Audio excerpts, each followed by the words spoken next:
جب اللہ کے رسول نے اللہ کا پیغام دنیا کو سنایا کہ اللہ کے سوا کوئی عبادت کے لائق نہیں اور میں محمد اللہ کا رسول ہوں، تو مکے والے اللہ کے رسول کی توہین کرنے لگے۔ کوئی پتھر مارنے لگا تو کوئی آپ کو جادوگر کہنے لگا۔ اللہ کے رسول اللہ کے دین کے لیے ہر دکھ تکلیف برداشت کر کے دین کی تبلیغ کر ہی رہے تھے کہ ایک دن آپ نے دیکھا کہ ایک بوڑھی عورت اپنے سر پہ بڑی مشکل سے سامان اٹھا کر مکے سے باہر جا رہی تھی۔ آپ صلی اللہ علیہ وآلہ وسلم نے اس بوڑھی عورت کے قریب آ گئے اور فرمانے لگے کہ اے عورت، یہ سامان تو بہت بھاری ہے اور تم بوڑھی ہو چکی ہو، اگر تمہیں اعتراض نہ ہو تو تمہارا سامان اٹھا کر تمہاری منزل تک پہنچا دوں۔ تو وہ بوڑھی عورت مسکرا کر کہنے لگی کہ اے نوجوان، اس سے بہتر اور کیا ہوگا۔ اللہ کے رسول اس بوڑھی عورت کا سامان اپنے کندھوں پہ لیے اس کے ساتھ چل ہی رہے تھے کہ اتنے وہ عورت کہنے لگی کہ اے نوجوان، میں تمہیں بھی کہوں گی کہ یہ شہر چھوڑ کر چلے جاؤ، کیونکہ یہاں کوئی جادوگر آ گیا ہے کہ جس کا نام محمد ہے۔ وہ اپنے آپ کو نبی کہلواتا ہے اور ہمارے خداؤں کو جھوٹا کہتا ہے۔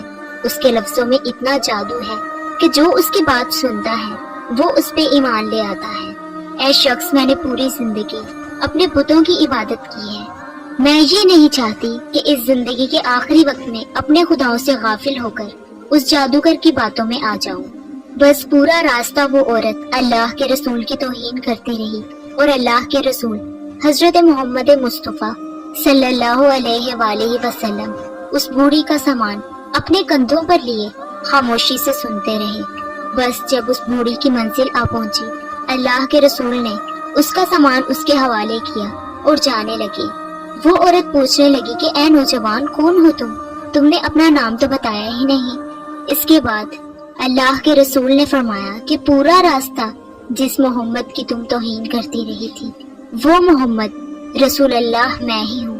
اس بوڑھی نے جیسے ہی آپ کے چہرے کا نور اور اخلاق کو دیکھا تو وہ قدموں پہ گر گئی اور رو کے کہنے لگی کہ میں نے اپنی پوری زندگی میں آپ جیسے شریف اور نیک انسان نہیں دیکھا۔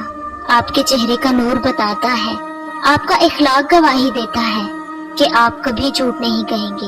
اگر آپ فرما رہے ہیں کہ آپ اللہ کے رسول ہیں تو یقیناً یہ سچ ہوگا، مجھے معاف کیجیے گا۔ اور اسی وقت وہ عورت آپ کی نبوت کی گواہی دے کر کلمہ پڑھ کر مسلمان بن